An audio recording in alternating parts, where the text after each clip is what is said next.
गांव के लोग आज भी उस भूतिया साइकिल की दहशत से कांप उठते हैं। यह कहानी उतनी ही पुरानी है जितनी उस गांव की सुनसान सड़क, जहां रात को इंसान तो दूर, परिंदे तक उड़ने की हिम्मत नहीं करते। अड्डा रघु और उसकी साइकिल। रघु नाम का एक गरीब लड़का था। उसका सपना था कि उसके पास एक साइकिल हो ताकि वह खेत से शहर जाकर मेहनत मजदूरी कर सके। कई सालों की बचत और मेहनत के बाद उसने एक पुरानी साइकिल खरीदी। वह टूटी फूटी थी, लेकिन रघु के लिए वही सबसे कीमती चीज थी। वह उसी साइकिल पर रोज 10 किलोमीटर दूर शहर जाता और देर रात लौटता। लोग कहते थे साइकिल उसकी सांसों की धड़कन थी। पर एक रात किस्मत ने उसका साथ छोड़ दिया। गांव के बाहर मोड़ पर अचानक एक ट्रक आ गया और रघु अपनी साइकिल समेत कुचल गया। रघु की वहीं मौत हो गई। अरब हादसे के बाद की रातें, उसके बाद से गांव वालों ने अजीब घटनाएं महसूस करना शुरू किया। रात को वहीं टूटी फूटी साइकिल सड़क पर अपने आप चलती दिखती। उसकी घंटी की टन टन, पैडल की चरमराहट और टायरों की ची ची दूर से सुनाई देती। लोग डर के मारे अपने घरों में दरवाजे बंद कर लेते। एक बार एक बूढ़ा किसान देर रात खेत से लौट रहा था। अचानक उसने देखा कि उसके सामने वही साइकिल तेजी से भागी, लेकिन उस पर कोई नहीं बैठा था। डर से उसका दिल बैठ गया और अगले दिन उसकी लाश खेत में मिली।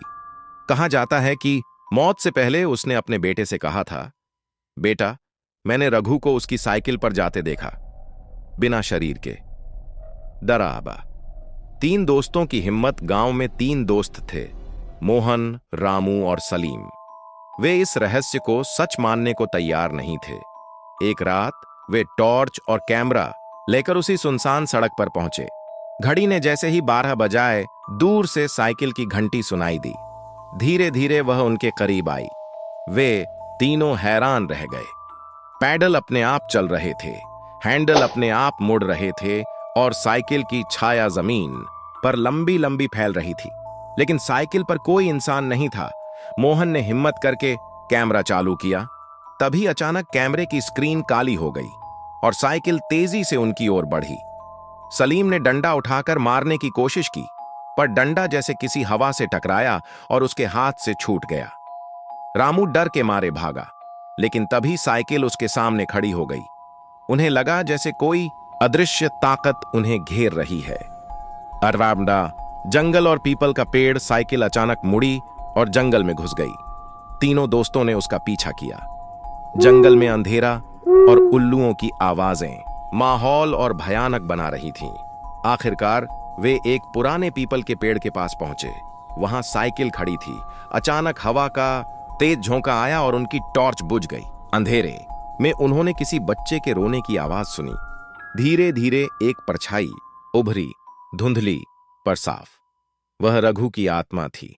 उस परछाई ने गहरी आवाज में कहा, यह मेरी साइकिल है, तुम इसे क्यों रोकना चाहते हो?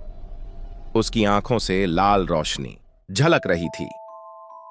आवाह डरावना अंजाम। तीनों दोस्त चीख कर भागे, लेकिन अचानक रास्ता बदल गया। उन्हें लगा जैसे जंगल बार बार घूम रहा हो और वे उसी पेड़ के पास लौट आ रहे हों। साइकिल की घंटी बार बार बज रही थी, मानो रघु की आत्मा उनका मजाक उड़ा रही हो। आखिरकार जब सुबह हुई, गांव वाले उन्हें जंगल के किनारे बेहोश पड़े मिले। उनकी हालत इतनी खराब थी कि वे कई हफ्ते तक बोल ही नहीं पाए। मोहन की मानसिक हालत बिगड़ गई।